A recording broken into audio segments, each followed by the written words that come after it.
Então vamos lá, vamos aqui trabalhar, né, aquilo que eu falei, porque as minhas fatias elas possuem tamanho aqui diferenciado e isso pode acontecer, né, e não é legal que isso aconteça quando eu tenho que fazer uma animação ou quando eu tenho que utilizar aquele personagem em mais de uma camada, vamos dizer assim. Então, para não me atrapalhar depois, eu vou fazer o seguinte, eu vou vir aqui em Sprite Editor novamente, e em vez de utilizar o tipo de fatia simples, nós vamos utilizar uma fatia baseada em células, em contagem de células, que é essa última aqui. Essa anterior é tamanho, então se eu tiver, por exemplo, todos esses objetos, né, criados, eu sei que cada um deles tem 100 pixels por 80, por exemplo, eu poderia colocar esse tamanho e ele fatiaria certo todas as imagens com todos os tamanhos específicos. Aqui é parecido, né? Só que eu fatio por células. Então, por exemplo, eu tenho uma única imagem. Essa minha imagem ela tem uma linha, vamos dizer assim, né? Uma linha de objetos e 3 colunas. É só eu fazer isso. Ó. Aqui, então, no C, né, que são as colunas, eu vou deixar 3. E no R, que é o row, que são as linhas, eu vou deixar 1. E aí eu mando, então, ele fatiar para mim. Eu mando ele dar uma slice. Ele vai dividir perfeitamente essa área para mim em 3. Beleza. Tendo feito isso, eu mando ele aplicar. Vamos visualizar aqui qual a diferença disso na prática. Então, vou abrir novamente aqui ó, o nosso objeto. E todos os meus objetos agora, eles têm o mesmo tamanho. Está aqui 128. Deixa eu aumentar mais um pouquinho só para facilitar. 128 por 128. Então, não tem diferença. Ele teve uma sobra aqui maior dos lados, em cima e embaixo. Ok. Mas isso aí não vai fazer diferença para mim, porque esse fundo é transparente, ele é PNG, né? E eu não vou ter uma imagem maior que a outra como eu estava tendo. Então, se eu fizer uma transição entre esses dois quadros numa animação para esse player, esse jogador, né, vai funcionar perfeitamente, eu não vou ter nenhum problema. Antes de arrastar eles para cá, vamos salvar essa nossa cena. Vou chamar aqui essa cena de jogo 2D. Ok. Beleza, sem criatividade aí para o nosso nome de jogo. Né? Arrasta aqui a primeira imagem para cá e esse vai ser o pássaro, o nosso bird. Pode renomear da forma que vocês quiserem.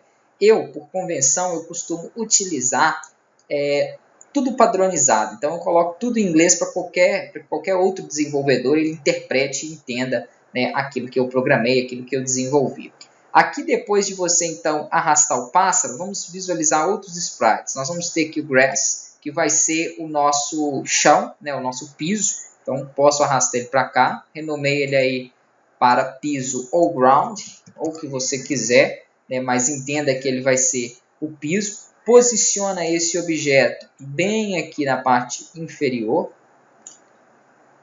2.5, acho que aqui está legal, 2.5 então, para ele ficar bem na parte de baixo. Eu não estou mexendo em nada ainda na minha câmera, tanto que se eu venho aqui para o Gamer, eu consigo visualizar então uma pré-definição, um preview daquilo que eu tenho. Meu pássaro está no meio da cena e o meu objeto que foi para o meio da cena, o piso, quando eu inseri, agora já está abaixo. Eu posicionei ele ali. Beleza. Tendo feito isso aí, nós vamos também precisar de arrastar o fundo, que é esse céu. Então, vou arrastar para cá e vou renomear aí. Né? Ou você coloca céu ou deixa sky, tranquilo. Só que o céu caiu na frente de tudo. Eu já ensinei para vocês, né, isso aqui no curso anterior, que eu poderia vir no eixo Z dele e trazer ele para trás, por exemplo, né, alterando essa posição aqui ó, da profundidade dele. Então, colocando ali 3, 4, ele iria para o fundo. É uma forma de se fazer. Só que é uma forma arriscada, uma forma perigosa. Por quê? Para você fazer isso, você tem que ter um entendimento total daquilo que você está desenvolvendo e tem que ter muito cuidado. Eu estou voltando aqui para o 3D, tirei o 2D só para vocês verem. O objeto afastou, realmente. Só que se depois, nesse caso, com o céu eu não tenho colisão. Eu sei que ele é um objeto de fundo, então não teria risco fazer isso aqui. Mas com outros objetos que eu queira que passe na frente ou atrás, que fazem parte do meu cenário, é perigoso. Porque não pode ser que não tenha colisão, pode ser que tenha vazamentos. Então, assim, tem uma outra forma mais correta de se fazer isso aqui. Eu vou dar um Ctrl Z para que ele volte para onde ele estava e vou colocar aqui, ó, deixa eu deixar a distância aqui em 0 e vou colocar aqui em 2D novamente.